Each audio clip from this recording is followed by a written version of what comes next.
હવે વાત કરીશું દક્ષિણ ગુજરાતમાં થયેલા જળતાંડવની।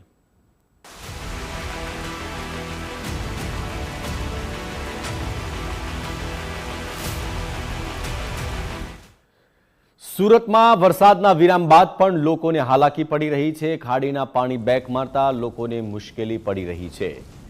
ન્યૂ અલથાણ રોડ પર લક્ષ્મી હોમ્સમાં મુશ્કેલી વધી છે। અવરજવર કરવા માટે સ્થાનિકોને ટ્રેક્ટરનો સહારો લેવાની ફરજ પડી રહી છે। તો રેસિડેન્સ વિસ્તારમાં ખાડીના પાણી ફરી વળતા લોકોને હાલાકી પડી રહી છે। શાળાના વિદ્યાર્થીઓને ટ્રેક્ટર વડે પહોંચાડવામાં આવી રહ્યા છે। પડેલા અતિ ભારે વરસાદ બાદ હવે ખાડીઓના પાણી પણ ક્યાંક ઓવરફ્લો થઈ રહ્યા છે અને તેના કારણે લોકોની હાલાકી વધી છે। ત્યારે કેટલાક વિસ્તારોમાં ખાડીપુરના જે પાણી છે તે ફરી વળ્યા છે અને તેના કારણે આ પ્રમાણે લોકોને જે અવરજવર કરવા માટે જે ટ્રેક્ટરનો સહારો છે તે લેવો પડી રહ્યો છે। હાલ આપણે તસવીરો બતાવી રહ્યા છે તે સુરતના ન્યૂ અલથાણ રોડ ખાતે આવેલી લક્ષ્મી હોમની છે કે જ્યાં ટ્રેક્ટર વડે જે શાળાના વિદ્યાર્થીઓ છે અને જે લક્ષ્મી હોમ્સના રહેવાસીઓ છે તેમને આ પ્રમાણે જોઈ શકાય છે તેમ કે ટ્રેક્ટરના માધ્યમ દ્વારા તેઓને એક સ્થળેથી બીજા સ્થળે છે તે હાલ લઈ જવામાં આવી રહ્યા છે।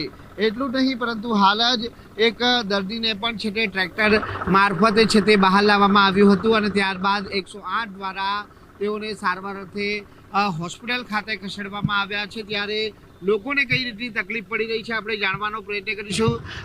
જે बताइए किस तरह के कई રીતની તકલીફો બહુ તકલીફ પડી રહી છે। અહીંયા તો આવવા જવાની તકલીફ છે। કોઈ ઇમરજન્સી કેસ આવી જાય તો એ તકલીફ પડે છે। કેટલા વાગ્યાથી પાણી ભરાયા છે? આ લગભગ સવારથી 8 વાગ્યાથી પાણી ભરાઈ ગયા છે। કઈ રીતે લોકોને લઈ જવા લાવવામાં આવી રહ્યા? આ ટ્રેક્ટર હાથે તમે જુઓ છો સાહેબ, સામે જ છે ટ્રેક્ટર, સામેથી લઈ જવામાં આવ્યું છે। આપણું નામ? રસિકભાઈ। તો ભાઈ શું કહેશો, કઈ રીતની પરિસ્થિતિ છે? અમે છે ને સવારે મારા છોકરાને સ્કૂલે મૂકવાનો હતો તો એક્ટિવા લઈને મેં આવતો હતો તો વચ્ચે જ મેં પડી ગઈ છોકરા। આ બધું ત્યાં મને વાગ્યું છે આ બધું, તો એના કંઈ સોલ્યુશન તમે કરો તો કંઈ મેં સારું પડે। હવે આ જવું કેવી રીતના, આવવું કેવી રીતના? છોકરાની તો એક્ઝામ છે, છોકરાની પરીક્ષા નહીં આપવાની। બિલકુલ જે પ્રમાણે આપણે સાંભળ્યું હશે કે લોકોની હાલાકી ક્યાંક વધી છે અને તેના કારણે લોકોનો રોષ અહીં જોવા મળી રહ્યો છે।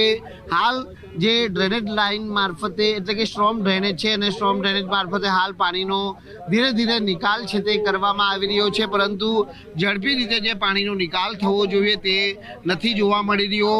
હાલ વરસાદે વિરામ લીધો ને 2 કલાકથી વધુ સમય વીતી ગયો છે, પરંતુ પરિસ્થિતિ છે તે હાલ સુધરવાનું નામ નથી લેતી, કારણ કે હાલ જે એ સ્થિતિ છે તેની સામનો છે તે કેટલાક લોકોએ કરવો પડી રહ્યો છે।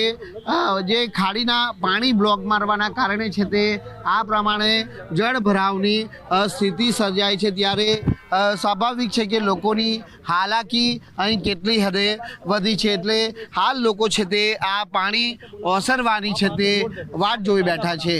કેમેરામેન દેવાંગ રાણા સાથે રાકેશ બ્રહ્મભટ્ટ, ગુજરાત ફર્સ્ટ, સુરત।